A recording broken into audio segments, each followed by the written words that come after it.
Hello again from Snake Hill Permaculture. We're excited because Ed just finished making one of the stands for our Layens beehive, which is great. So the next step is going to be painting these just to weatherproof them, painting the frame along the lid. And of course, I finished both of the beehives decorations, so I'll show those in a bit when we get the hive set up. So we're just at the very nearing the end phase of our two hives, and Ed has alerted me to a very interesting thing that's happening outside on our in situ compost pile. So let's go take a look at that.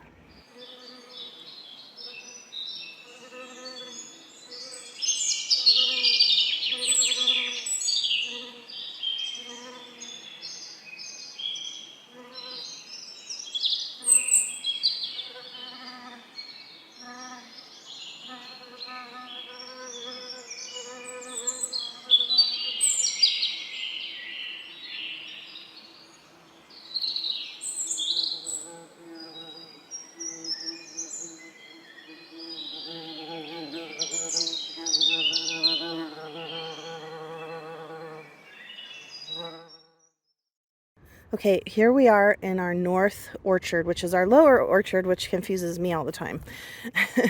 Anyway, this is very fascinating. So we compost in situ in this particular bed. We're going to turn this into like a squash bed or a heavy feeder bed.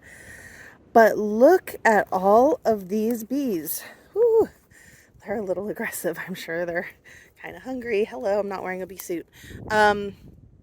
They are feasting upon the sugar that they can get out of our compost. I've never seen this particular behavior with bees before, but we're just coming out of winter. They're waking up and there's not really any flowers or in bloom. So it's interesting to see this behavior. And one of the things that Ed is going to do is he is going to try to get a swarm trap put up today. So maybe we can catch a swarm. I don't know. But it's fascinating. They seem to enjoy the pomegranates, and they're coming at me a little bit more than I would like. But it's pretty fascinating to see these girls doing what they do. And in a compost, like wasps, yeah, it's a no-brainer. Wasps will do that. Wasps eat meat. But I've never seen this with honeybees, and that's what these are, honeybees. This is just like so interesting that they are here on the compost. I just keep looking at them and frankly, I'm amazed. I've never seen bees behave like this before. So we've obviously had compost for many years, so it's interesting, but we haven't lived, well, I've never lived in a temperate climate, and it's just interesting to see they're waking up. We're supposed to have a big snowstorm coming in the next few days, so hopefully that doesn't disrupt them too much. So we'll see. We will see.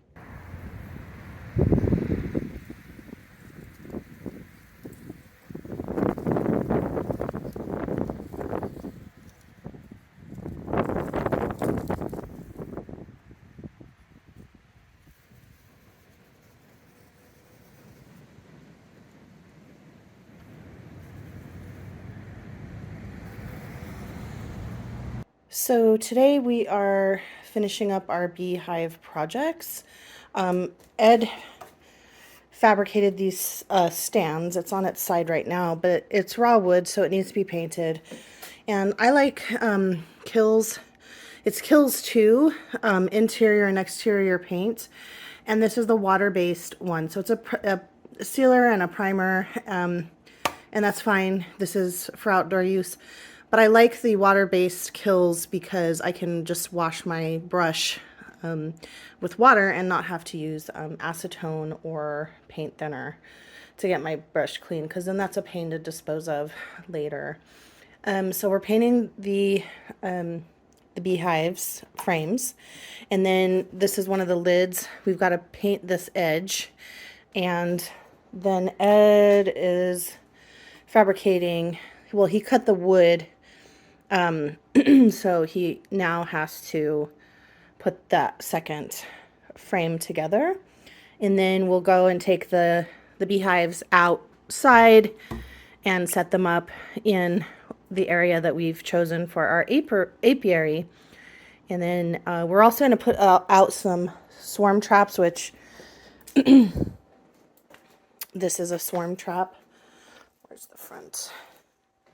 Yeah, we can open that little side here, and hopefully we can catch a swarm. We're going to try to do that first, and we'll be putting those out as well. And then once we do get a hive that, or a colony established in at least one of these, then we're going to have to put up fencing and electric fencing to keep predators out, because there are bears, and that'll be a whole nother project. But for now, painting.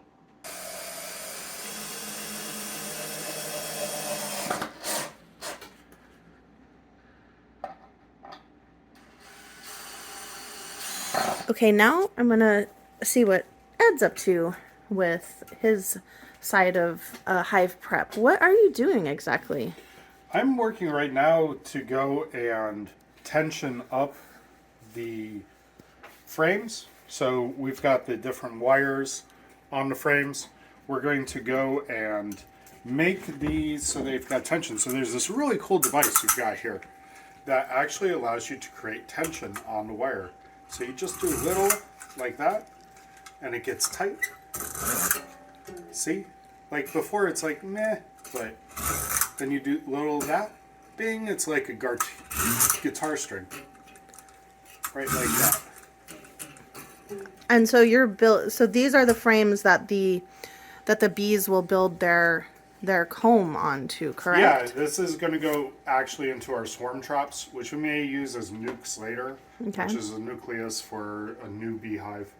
But first we're going to see if we can catch any bees this summer. And spring, mostly. So, we're going to take these, and then next I'll show you how we go and attach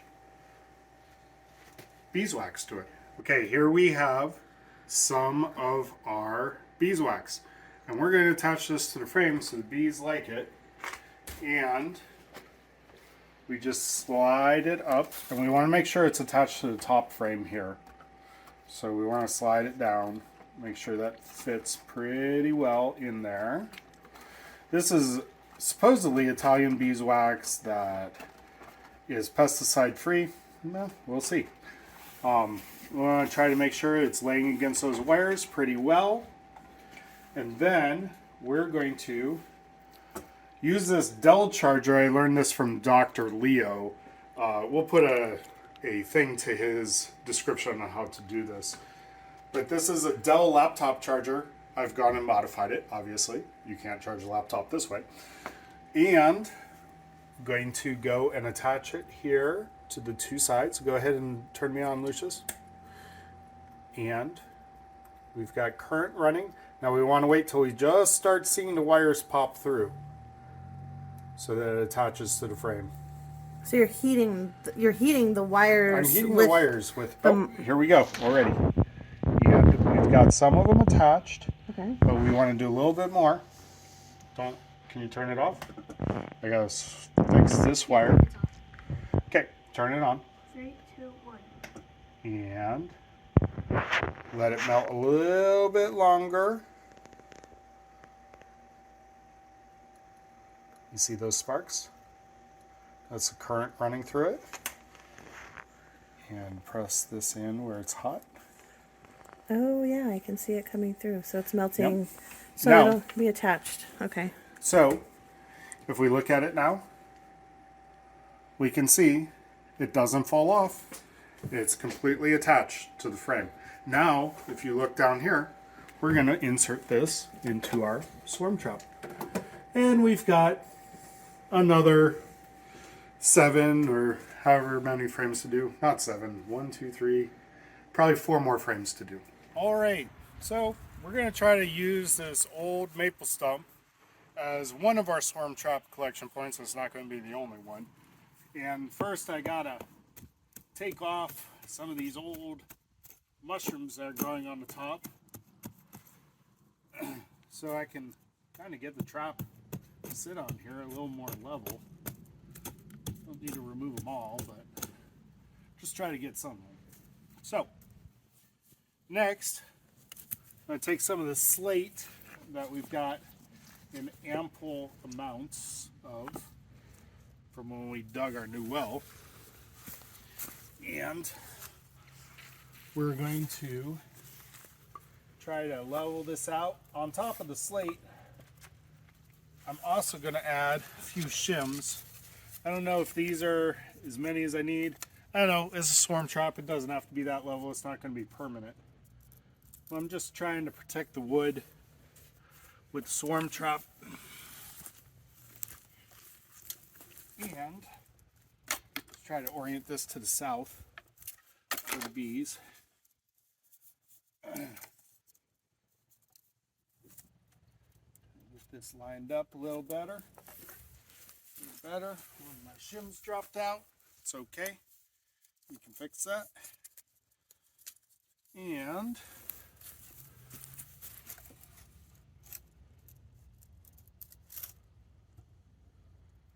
seems pretty solid. We'll go with that. See if we catch some bees. All right, so today we're finally setting up our Layens hives.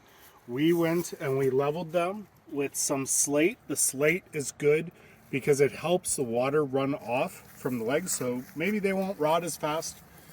Miss Maya painted them. That's lovely of her. What we're going to do now is we're actually going to use our new hives. We don't have any bees installed in them yet. We may have to get bees, but first we're going to try to catch some. So we'll let you know if we do. But the first thing we're going to do is we went and we installed a bunch of foundation, wax foundation on these frames. I'm putting 10 frames in here. It's probably a lot more than you probably should, but I don't know. It's our first time doing it. We're going to figure it out. So I'm going to put in a little bit of this swarm lure. It's basically lemongrass essential oil. And I'm going to put some of this here in the back. That mimics the queen pheromone. So they think that there was a queen who has been in here before. And then we're going to go and set up our frames. Get them all nice and tight. Put in our divider here. We've got some empty space, that's fine. We might put in another colony on that side. Or we might see how big they get. We're going to put this down. Now, one of the things we're going to do with these is we're probably going to get ourselves some T-posts on both sides, and we're going to strap the legs to those T-posts. That's so our winds, we get a lot of wind here close to Lake Erie. We don't want these to blow over. Definitely if we have bees in them, we don't want them to blow over. That'd be bad for the bees, probably bad for us. So we're going to strap these down. That'll be a project coming up in the next week. Until then, hey, look at this. Beautiful hobbit hive. Beautiful Nordic hive. And we're going to hopefully get some bees in these this year. Whether we capture them or whether we have to go and get some from a treatment-free beekeeper.